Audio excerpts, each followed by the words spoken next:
Okay, so today I was thinking, you know, I think of like I see the world in such a different place. It's hard for me to imagine how the other people are. So some of the stuff I'm gonna say is gonna seem like like maybe it's kind of like trying to help people start from the very beginning and trying to understand. And like I've said before, I had to start early on trying to understand because the stuff I was telling people that they wouldn't believe it, and I knew it. I mean, like I knew what I knew was right, and it was very confusing when the rest of the world is like living this other world. So, anyways, I know there's a lot of people who are just going to be just trying to figure stuff out in the very beginning of stuff. So I was thinking I'm going to try and talk about some of the stuff like that. One thing is too is David Icke. I only heard of him a couple years ago, and I just heard today that he's been speaking out for 40 years. And I just, to me, I got to give that guy total props because to me, when I was trying to tell people, and I wasn't even on the level that he was, I mean, he had seen things, apparently, I was just hearing stuff. I was being told stuff, and it was in my inner knowing. I knew what they were telling me was true. And, I didn't understand why other people didn't want to know it. But, and I gave up. And I know there's a lot of other people who just kind of like, okay, well, like I said, I just was like, okay, I guess you got to just join the rat race. I don't know. It's just, it's a weird place. And, he persisted. He didn't shut down. He started going and speaking out and writing books and stuff, and he has been, he's like a hero in the disclosure, I mean, he was a forefront runner. He was, in the battlefield, he's running out first, like, oh, okay, guys, I'm not going to let you. And, so he's a real powerhouse of a fighter. But another one was who I started following in the very beginning, and her reputation was just ripped to shreds, and was Shirley MacLaine. And, I really liked her. When she had started speaking out, I was very, very young when I used to watch her movies. And I liked her because she wasn't like the glamour girl. She wasn't just the girl next door. She was the fun one. She was the one who, the guys could hang out with, but then, you couldn't help but fall in love with her. She just was beautiful and spunky, and she just was so full of personality compared to the other, actresses that were going at the time. She really stood out, and I really liked her. And she had red hair, and red hair was, I was growing up with a redheaded brother at a time in the world where they thought, like, if you were born with some kind of thing like that, like this genetic, deformity, you should just, drown them. They're like what people used to do.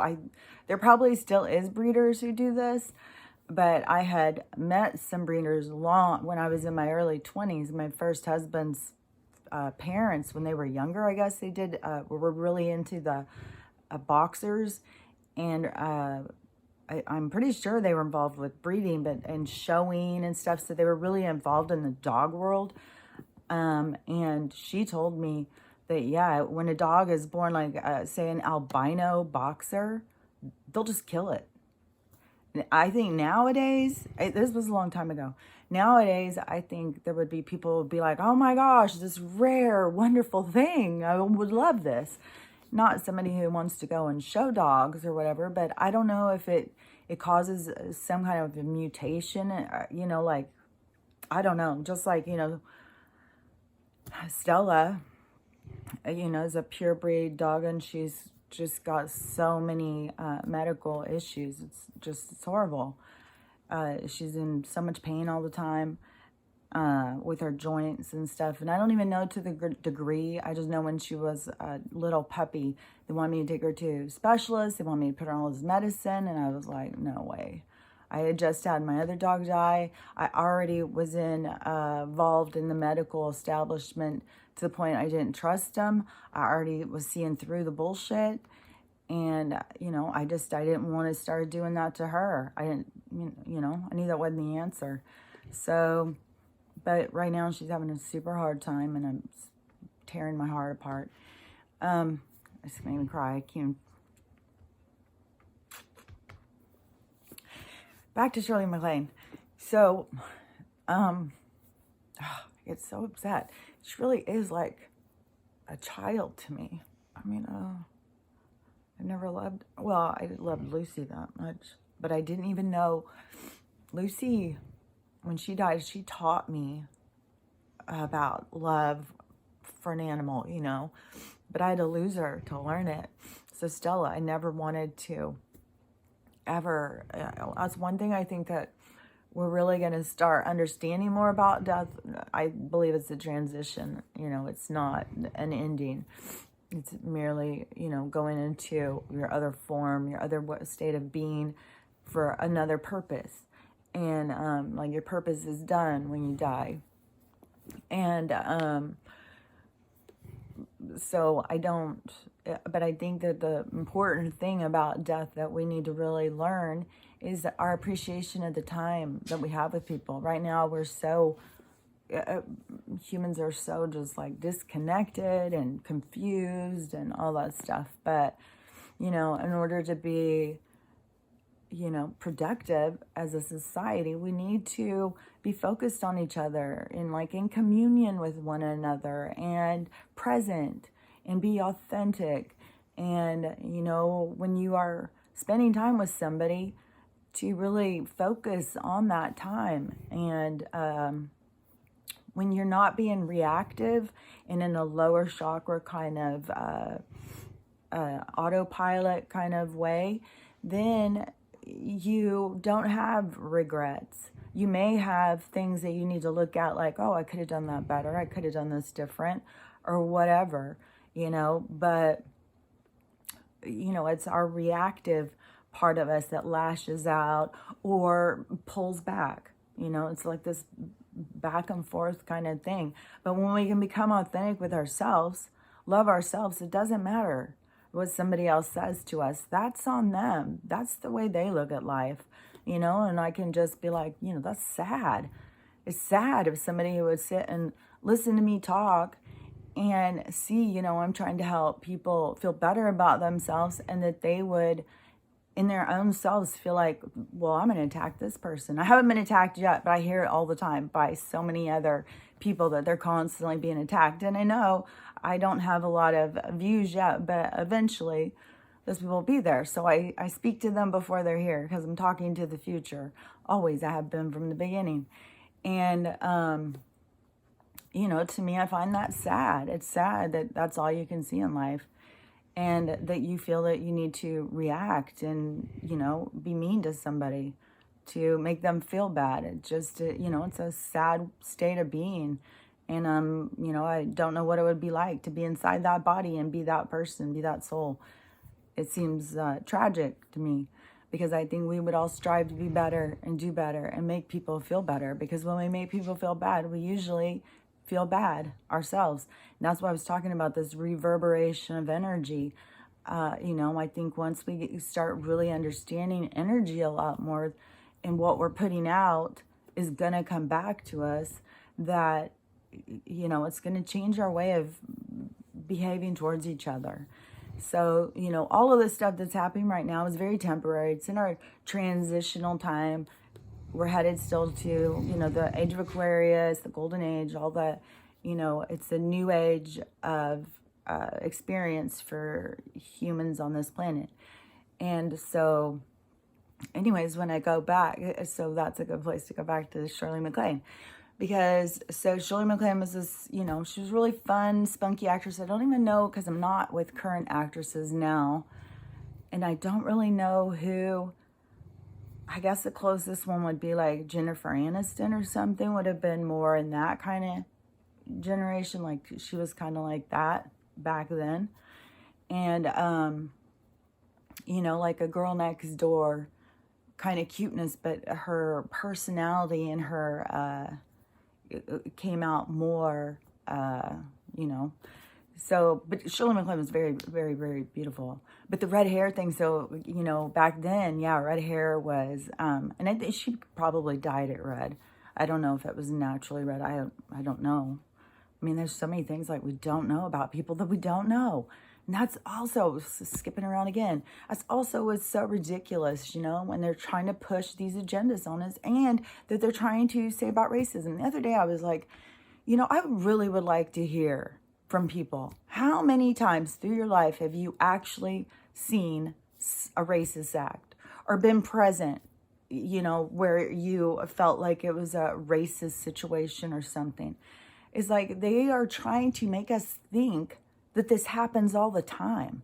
Like it's a dangerous place if you're a person of color out there. It's like most of the people of color are attacked by people of color. So, I don't know. It's so stupid, the stupid shit that they push on us. And then but you know, they've got the programming box. They can say whatever they want on there. And people are just like, oh, okay, oh, okay. It's like, I have so many things going through my head that I want to talk about. I don't even know if I'll be able to keep up with them all. But so anyways, so Shirley MacLaine, when she came out, it was at a time when I was leaving, you know, I wasn't ever really in the church. It was like I was a kid, and that was like what you did back in those days. I don't even know, but it was like very different than how it is now for most families. But back then, yeah, Sunday morning you got up and you went to church with your family. The kids went to Sunday school. Your parents talked to people. Sometimes people get together and cook out. You know, Sunday was a big family day, and it started out with going to church and worshiping and learn, you know, whatever the preacher's sermon would be on, you know, some moving thing to help us think about life differently, you know.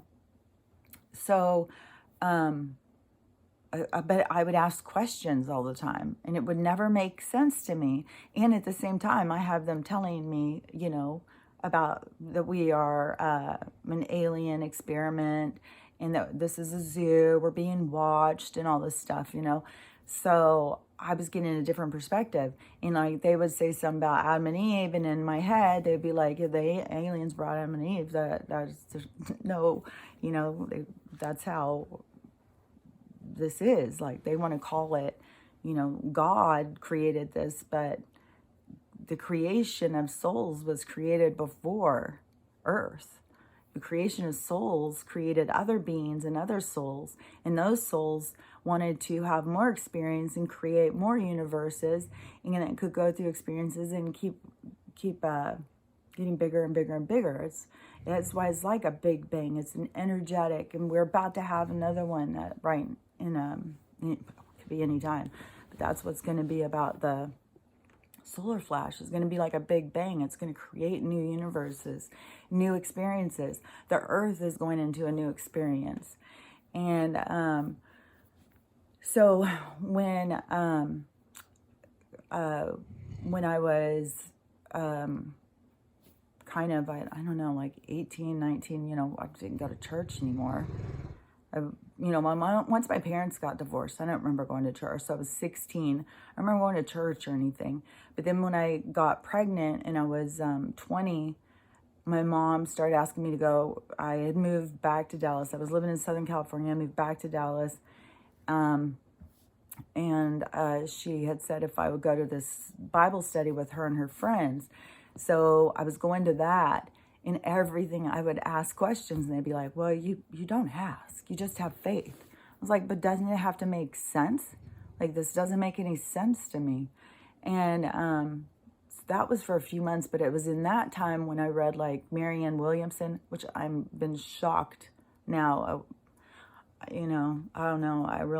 Back then, I really respected her as a, you know, a spiritual visionary. But yeah, I don't know what's up with her now. I don't know if she got bought by the DS or what, you know, I have no idea. But the Celestine prophecy back then was really, really moved me. And that's when I started reading the books about near-death experiences and what happened when people died. I read a lot of those. I remember Moody as one of them, if you're looking for books about that. But there's so many books about that now. So many people have put their personal ones out where you can get a lot more in depth of the story. But, you know, I mean, you just got to start looking at the facts, man. People are not having all these same experiences, and, you know, you don't have tons of people channeling the same information and mediums talking to dead people. I mean, you've got to just get it in your head, like, to think that that's not there, that is a manipulation. It's all right there. They just don't want you to realize it because they don't want you to connect. They don't want us to connect to each other. They don't want us to connect to the other side. But, you know, there's so much information out there if you just start looking into it that will help you to understand. And near-death experience books was really, really pivotal for me. I read tons of them. And then that led me to Shirley MacLaine. And when she was talking about reincarnation, I was like, yes. But then you start telling people, and people are like, it is weird. Like, you got to remember, this is 40 years ago. And it is weird when people, like, they could, it just blows my mind. I know I say it all the time, but it blows my mind how people can think that there is a guy up in the sky. Well, no, I mean, I guess he's down under us in a burning place. It's, you know, fire and brimstone and hell with the horns. And we got the guy up there with the robe who sent his only son down here to save us, who had to be executed in front of everyone because he had to spill his own son's blood in order to, you know, show us, I guess. I mean, the stuff is so, it sounds so ridiculous to me, like a fairy tale. Like it's just a made up story. It does not even, and the biggest thing is how can you think like this guy is up in the sky like that? Like, I don't know. And where are the heavens then? And why is everyone so scared to go? Why is everyone so scared to die? If it's so great, why are you so scared? Like, put all these things together. So when when I started reading about reincarnation, and I love her too. Then she also talked about the aliens. She talked about her past lives. But, you know, she got shunned, man. She got called crazy. She got, I know, she didn't get put on a shelf. She got put in a dark closet in the back room of a warehouse. You know, they were like, shut this bitch up. And everybody, you know, I mean, she got trumped. She got just like torn apart. And, you know, I knew, because I knew in my own inner guidance what she was saying. Like, it was totally different when I would have people saying, like, yeah, I believe, you know, Jesus had a great philosophy. I believe he came here to try and open people's minds as a spiritual person. You know, I believe he was divinely guided. And, you know, that was a certain reason why, you know, just like with Buddha or all these different ones have come to try and get people to wake up. And I think they're trying to wake people up to their own inner power. You know, there's so much stuff. If you just read some of this stuff and you think of it in a different way, not like this three-dimensional story. Because a lot of stuff was written, even when they tell me stuff, a lot of the way that they talk is in, like in the Buddha Bible.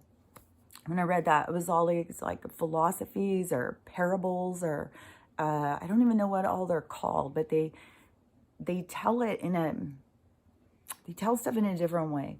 And, you know, so they're telling these people what to write in these books to create the Bible and stuff. They're saying it in a way that is, we're taking it literal, and that's not how they talk. And plus, it's been edited and translated, and the Vatican. Oh, criminal enterprise headquarters. Yeah, I mean, they're involved. So yeah, I can't align with that stuff. And it was constantly, when I would hear stuff, it was like alarm bells. Like, you want to talk about, what are they called? Red flags. Yeah, that was red flag center. But when I was listening to these other people, then it was like, oh, yeah, okay. And it is like, it feels like, like you've got a kindred connection with these people. Like, they get it. They get it. But one thing about Shirley MacLaine and David Icke, too, I think he talked a lot about reptilians. Like, I don't know that much about him. I just know that he has been very much, he's been trumped. And he has been out there speaking out about the alien involvement on this planet and its infiltration into our government. Well, it created it all, so. But anyways, the people who go and speak out, they don't, they do get thrown under the bus. But I liked how Shirley MacLaine, because in movies and stuff, they always show aliens as like grays, the kind of hairless creatures with giant eyes, tiny little holes, and a tiny little mouth, no ears, it's like they always show them the same. And then they start doing like reptilians, but I don't think that seems like it's been more current, more like in newer times. But what I liked about what she talked about was like in South America and stuff, which they have a ton of activity and a ton of activity that is reported on their news, but then we don't get to see it. So they have tons of activity in other places with aliens and stuff. And she has had interactions, she said, and they look completely like human beings. And so, I'm not sure. I think some can be born, because we have them here on this planet. We have them inner Earth. We have them around. But there's also, when you go out of this dimension, the reason why they have to communicate in dreams and stuff like that is it's easier, because it's hard to manifest a material being when you're in this dimension, and they're in a different one. They don't have to be in this like meat suit kind of situation, like we're in a spacesuit for our environment, they're in one for their environment. And when they come into ours, they have to, put on this kind of same kind of spacesuit, but they have to make it with their own minds. That's what they've got, a lot of stuff that they're going to be teaching us. That's like what we're moving into, like a really high technological kind of place that is much more advanced than what we've been. But the whole way that we're getting to do that is proving that human beings have humanity, that we have a desire to do better. We have a desire to connect and stuff like that.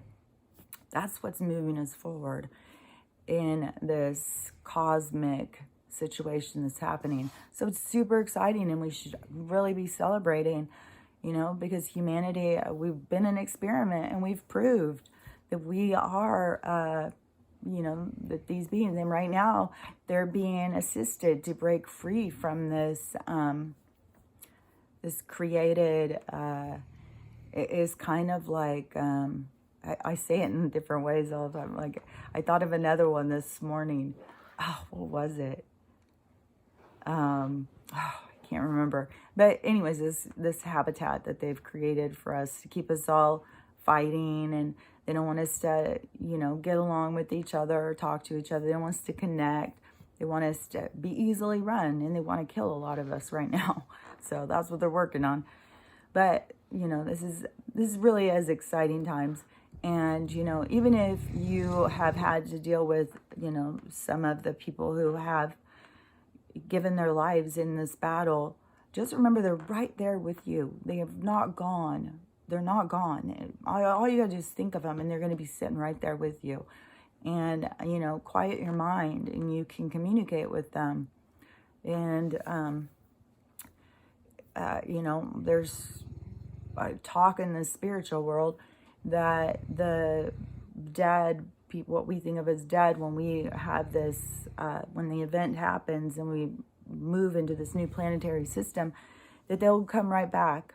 So, because we are going to be, I don't know, light beings is what they're always saying.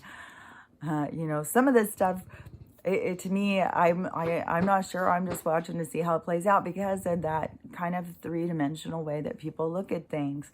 And, you know, like we'd have to have light beings because you know, I go and dream and I go to different places and I interact with different people. I have different people come in my dreams.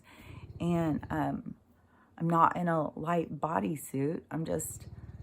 And I still look like myself sometimes. Sometimes I look like, I think when you are looking at past lives or other experiences or something, you don't always look like yourself, but you still recognize yourself. So anyways, I'm going to say some more stuff because I have more stuff to say. So hold on.